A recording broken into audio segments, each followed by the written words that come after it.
Mes chers collègues, si on veut limiter le réchauffement climatique à 1,5 degré, on le sait, c'est maintenant, entre 2023 et 2025, qu'il faut enclencher des changements forts.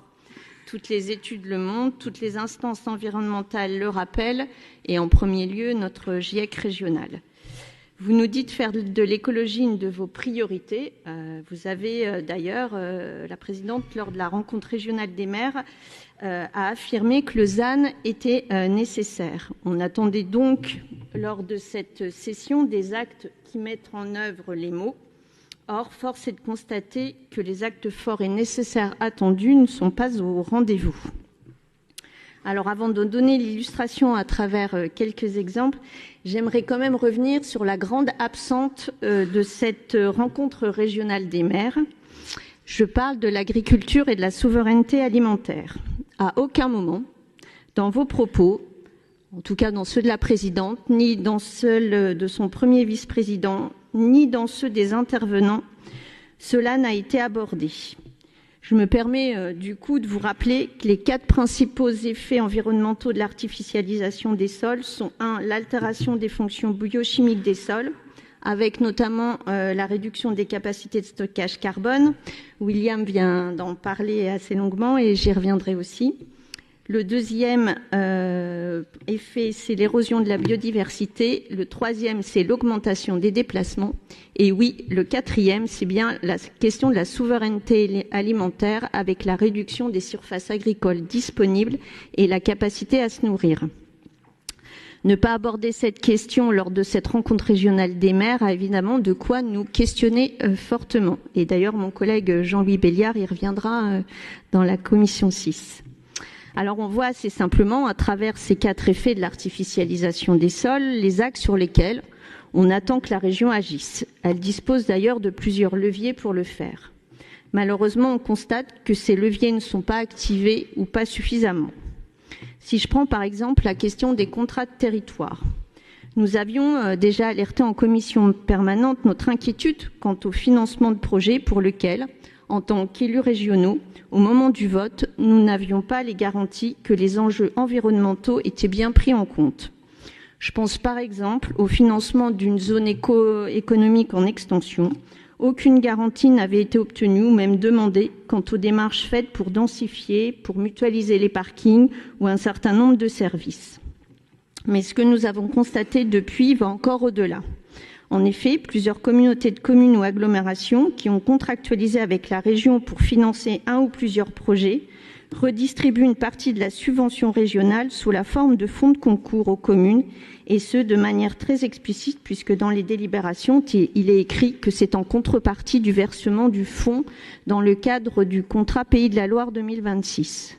Ce que l'on constate, outre alors un émiettement du financement régional, car souvent les montants sont inférieurs à 50 000 € attribués, mais au fond, le problème, il n'est pas tant là, il est surtout, et pour nous, ce qui est problématique, c'est qu'aucune garantie et que les objectifs régionaux soient respectés dans l'usage de ces dotations.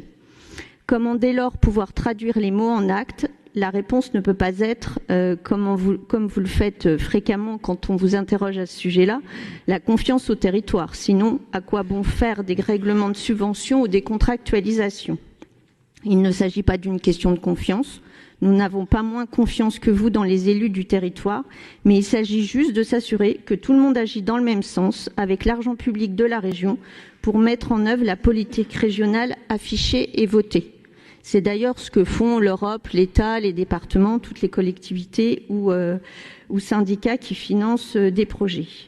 Mais ce que l'on défend aussi, c'est un accompagnement des élus locaux pour permettre à leurs projets de répondre aux enjeux posés, d'aller plus loin qu'un simple oui ou non. C'est à notre sens la seule démarche intéressante, amener les projets à s'améliorer quand c'est nécessaire et ainsi permettre de concilier la réponse aux besoins du territoire, des habitants et les enjeux environnementaux.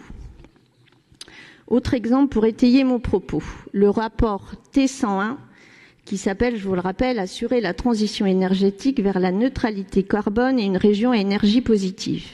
Un rapport qui voit aussi bien ses autorisations de programme que ses autorisations d'engagement diminuer en 2024. Alors je vous pose la question, y aurait-il moins à faire en 2024 qu'en 2023 ? Est-ce que vous considérez que les 646 logements soutenus en 2023 à travers les AREP pour réduire leur consommation énergétique, soit presque deux fois moins qu'en 2022, c'est encore trop? Est-ce que vous considérez que soutenir l'acquisition en 2023 de 37 véhicules GNV et la location de 11 pour engager la décarbonation de nos mobilités, c'est encore trop? On peut d'ailleurs remarquer que même quand vous avez toutes les manettes pour agir, les actes ne sont pas au rendez-vous. Si on regarde par exemple les engagements des autres régions sur la décarbonation de la flotte des véhicules de la collectivité, il y a des engagements forts qui sont pris. Un parc de voitures électriques multiplié par 10 entre 2022 et 2030 en PACA. Par 14 dans la nouveauté est apparue dans ce rapport T101, la compensation carbone. Vous nous avez annoncé lundi en commission que puisque la région n'arriverait pas à la neutralité carbone en 2050, contrairement aux objectifs affichés dans le SRADET, il serait nécessaire de faire appel à la compensation carbone. Cette volonté d'avoir recours à la compensation appelle évidemment des questions. La compensation ne devrait intervenir lorsque l'on a épuisé tous les moyens pour réduire ses propres émissions. Or, comment être sûr que des mesures n'ont pas été écartées au profit de la compensation ? N'y a-t-il pas le risque que la compensation incite à reporter plus tard les efforts sur ses propres émissions? Comment s'assurer de la réalité et de l'efficacité de la compensation? D'ailleurs, vous avez évoqué dans les moyens de compenser celui d'accompagner la séquestration carbone. Et là encore, la région a pourtant des leviers d'action, notamment, ça aurait pu être le cas à travers 2 plans qui sont à l'ordre du jour de cette session. Le plan régional en faveur de la haie et le plan régional forêt et bois, sur lesquels nous avons des remarques et des amendements. Mais il y a aussi, pour agir sur la séquestration carbone, le rôle des zones humides. En effet, en tant que puits de carbone naturel, les milieux humides atténuent le réchauffement climatique global, le carbone étant séquestré par la végétation. De plus, à condition qu'elles ne soient pas dégradées, les tourbières ont également un rôle primordial.